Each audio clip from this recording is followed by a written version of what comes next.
My book is about the concentration camp of Ravensbrück, which was the only concentration camp built specifically for women by the Nazis. It opened in 1939, and in the early days it had women from all over Germany and a few women from Austria. They were mostly political prisoners, communists, social democrats, other people who had opposed the regime, as well as women that were called asocials. These were women who were often picked up off the streets. They were homeless, they were prostitutes, they were poor women who were not wanted in the Third Reich.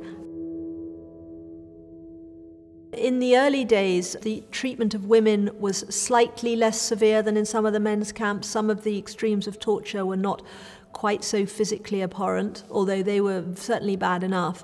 As time went past and the camp became more overcrowded, many of those tortures and deprivations were just as severe at the men's camps. I think probably what struck me deepest was meeting some of the Russian Red Army women who'd been in the camp. This was because they had really never told their story before, so when I was talking to them, it was like talking to people for the very first time.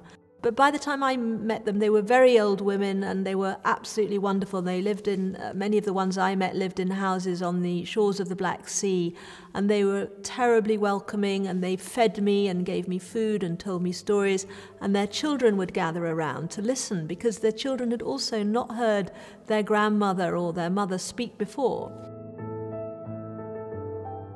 Well, I think I uncovered a lot of new detail about the medical experiments, for example. One of the many ways in which the women here were abused was they were used as guinea pigs in appalling medical experiments. There were the women called the rabbits, who were Polish, young Polish students who were butchered by SS doctors who were looking for ways of curing wounds on the battlefield of German soldiers, and they created battlefield conditions by butchering these women's legs. But in a way, what was most moving about that was I also discovered quite a lot about the way they got the information out to the West. They smuggled letters out using their own urine as secret ink, a trick they'd learnt as Girl Scouts at school, and they managed to do this, and the information got out to London and indeed to the Red Cross in Geneva. It was absolutely essential to me that I had the voices of survivors while it was still possible to find them. And I was lucky, there were still a lot of women around in their mid-80s and even their early 90s who were still alive and ready to talk to me. I had to find them, that wasn't easy. I found them through associations in the different countries who kept records of the survivors in those countries. And this led me to women all over Europe and even further afield than that.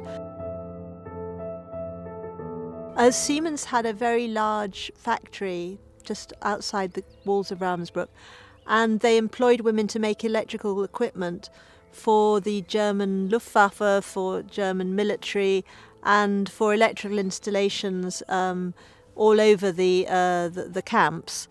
They employed a small number here to begin with, but it was very successful because women prisoners were very good at the kind of work they wanted, which was using nimble fingers and to make small electrical parts. And by the end of the camp, they were employing more than 2,000 people here. Those who found it exhausting and they were hungry and they were starving, they were returned to the main camp, where many of them then, like the rest of the prisoners who no longer of any use, were sent off in the final months to be gassed or to be shot. Many of them died out from starvation or in other ways from sickness.